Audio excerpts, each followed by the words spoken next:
Hello friends, कैसे हैं आप सभी। आशा करती हूँ कि सब लोग बढ़िया होंगे। गुनगुन की फैमिली में आप सभी का स्वागत है।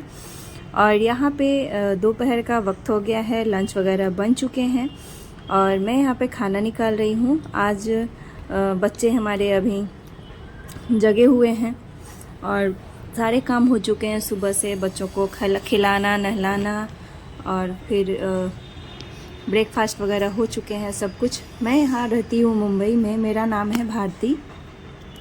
मेरे 2 बच्चे हैं और मैं एक एस्पिरेंट हूँ। मैं अपना पढ़ाई अभी कंटिन्यू रखा है।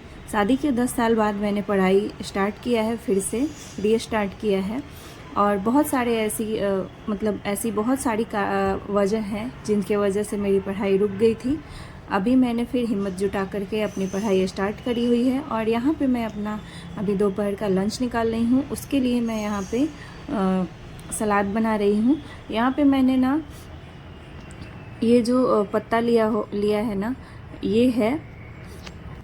ये मैंने पुदीना लिया है। और यहाँ पे आप गर्मियों का सीज़न अभी चल रहा है, काफ़ी ज़्यादा गर्मी हो गई है, तो यहाँ पे आप चाहें तो पुदीना का बहुत लोग शरबत पीते हैं, चटनी भी बना के खा सकते हैं उसको।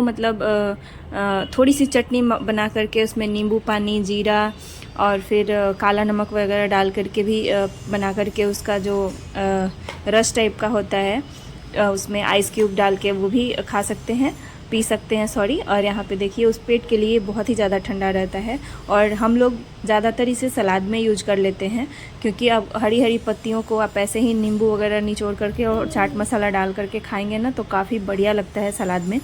तो मैं वही यहाँ पे काट रही हूँ और यहाँ पे मैं धनिया पत्ता थोड़ा सा लिया है मैंने, बाकी टमाटर, प्याज, खीरा ये सब काटूँगी और जो पुदीना का पत्ता है वो मैं रखूँगी, जो भी सलाद के आइटम है। और ये ग्रीन वाली बड़ी वाली मिर्च होती है ना, वो बहुत ज़्यादा तीखी नहीं होती है तो खाने में अच्छा लगता है। भून के खाते हैं तो और भी अच्छा लगता है। तो ये मीडियम तीखी होती है, तो बहुत जगह नहीं मिलती है, लेकिन यहाँ पे ये अक्सर मार्केट में मिल जाता है। आप सब बताइएगा, आप सबकी पढ़ाई कैसी चल रही है। मेरी तो जैसे तैसे चल ही रही है बच्चों के साथ, क्योंकि ना कभी कभी मैं बहुत दुखी हो जाती हूँ। दिन में मैं चाहती हूँ ना 3 से 4 घंटा पढ़ना, कभी कभी तो ऐसा टाइम आ जाता है ना कि बिल्कुल भी टाइम नहीं मिलता है। कभी कभी बच्चे का मन ही होता है, कभी कभी बहुत ज़्यादा ज़िद्दी हो जाते हैं। अभी बेटा मेरा 9 महीने का है सॉरी, तो वो इतना ज़्यादा परेशान करता है ना किसी किसी दिन कि मैं पढ़ ही नहीं पाती हूँ। इतना रोता है। उसके दांत भी आ रहे हैं तो थोड़ा सा चिड़चिड़ा भी हो गया है, तो वो सोता भी नहीं है कई बार, किसी किसी दिन में तो। और बहुत ज़्यादा दिक्कत होती है मुझे, तो कभी कभी ना बहुत ज़्यादा लो फील करती हूँ, बहुत ज़्यादा अंदर से बहुत ज़्यादा मन खींच जाता है कि क्या करूँ, पढ़ाई नहीं हो पाती है। और आज गुनगुन के पापा का ना वर्क फ्रॉम होम था, तो वो आज घर में ही थे, तो उनके लिए ही मैं खाना निकाल रही हूँ और फिर सारे बच्चे एक साथ खा लेंगे। यहाँ पे देखिए, यहाँ पे गुनगुन के लिए मैंने निकाला है टमाटर और दाल चावल। उसको दाल चावल के साथ टमाटर बहुत अच्छा लगता है। वो सब्ज़ी भी खाती है, लेकिन उसको टमाटर के साथ खाना काफ़ी ज़्यादा पसंद आता है। बर्तन वगैरह हैं वो थोड़ी देर बाद में उसे धोऊँगी। और जिस दिन हस्बैंड जी घर में रहते हैं ना, उस दिन बच्चों को बहुत मज़ा आ जाता है, मुझे भी हेल्प मिल जाती है। बाबू को देखते हैं, संभालते हैं, लेकिन मेरा काम भी बढ़ जाता है। और यहाँ पे गुनगुन और उसके पापा खाना खा रहे हैं दोनों लोग। उसके बाद मैं खाऊंगी, क्योंकि साथ में सब एक साथ नहीं खा सकते हैं। बाबू बहुत परेशान करता है, इसको यहाँ मैं ऊपर लेकर के बैठी हुई हूँ। बाबू को सबसे पहले मैंने खाना खिला दिया है, तो मेरे साथ यहाँ पे खेल रहा है, क्योंकि ये जब नीचे को मैं देख रही हूँ, क्योंकि ये खाना ही छींटने लगता है नीचे जाता है, तो इस वजह से काम बढ़ भी जाता है। क्योंकि जब वो ऑफिस चले जाते हैं तो एक बार लंच वगैरह दे करके और उनको भेज देते हैं, तो उसके बाद टाइम अच्छा खासा मिल जाता है। जब बाबू सो जाता है तो रहते हैं, तो वो बच्चे भी नहीं सोते हैं और खेलते रहते हैं पापा के साथ, तो इसलिए समय भी बहुत कम मिलता है, काम भी ज़्यादा बढ़ जाता है। क्योंकि मैं अपने लिए लंच वगैरह जो बनाती हूँ ना, वो सुबह में ही बना लेती हैं जब लेती हूँ, और जब रहते हैं ना तो फिर दिन में मैं बनाती हूँ दोपहर को, तो उसमें टाइम चला जाता है। तो इस तरह से भी होता है। तो किसी किसी दिन ऐसा होता है, दिन तो ऐसे ही निकल जाएंगे। 2 महीने रह गए हैं अब एग्ज़ाम के हमारे, 2 महीना 1 हफ्ता लगभग। यहाँ पे मैं अपना जो कांता प्रसाद पंडित का जो मैं ये बुक पढ़ रही हूँ, वो बहुत ही अब शेष ही है। एक और मेरा जो भाग बचा है वही बचा है, बाकी मैंने सब पढ़ लिया है। और यहाँ पे अभी मैं केमिस्ट्री पढ़ रही हूँ। फिज़िक्स पढ़ लिया है मैंने, बायोलॉजी पढ़ लिया है मैंने, केमिस्ट्री मेरा चल रहा है। उसके बाद पर्यावरण है, वो मैं पढ़ लूँगी, उसके बाद ख़त्म हो जाएगा ये बुक। उसके बाद मैं एनसीईआरटी मैंने 2 बुक पढ़े हुए हैं, बाकी के मेरे बाकी हैं, तो वो मैं कंटिन्यू रखूँगी और मेरा जो क्लासेस है वो मैं करूँगी। एक मुझे कमेंट आया था, तो उन्होंने पूछा था मेरे से कि मैं पहली बार दे रही हूँ तो मैं क्या करूँ। तो देखिए, अगर आपने PYQ के लिए अगर आप मेरे से पूछ रहे हैं तो आप किरण पब्लिकेशन का भी ले सकते हैं, एक दिशा पब्लिकेशन का भी आता है बुक, आप दोनों चेक कर लीजिएगा, दोनों ही अच्छे हैं। आपको जो PYQ के लिए प्रीवियस ईयर क्वेश्चन के लिए चाहिए वो ले लीजिए।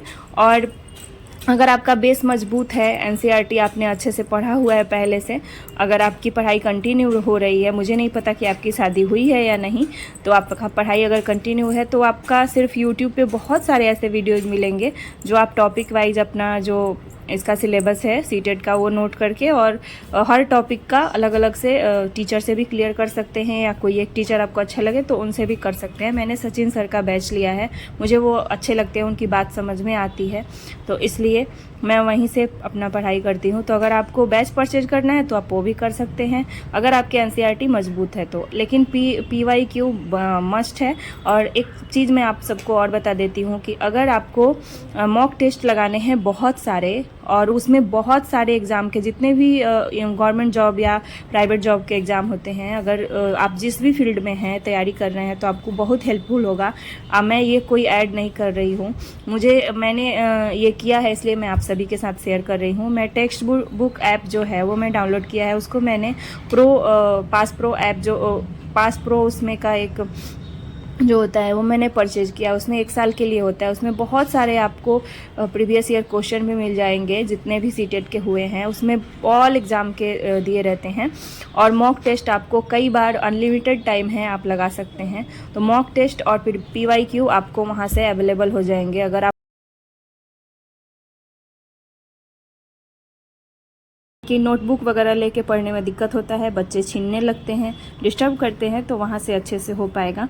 तो आपका जवाब मिल गया होगा। और आपको मैं एक चीज़ और बोलूँगी कि आप ना अच्छे से ना एनसीईआरटी पढ़ लीजिएगा अगर आपने नहीं पढ़ा है। बाकी आपकी मर्ज़ी, आप अगर चाहते हो तो आप किसी भी टीचर का बैच परचेज भी कर लीजिए, वरना आप टॉपिक क्लियर करके और अच्छे से PYQ लगा करके एग्ज़ाम अच्छे से क्लियर हो जाएगा।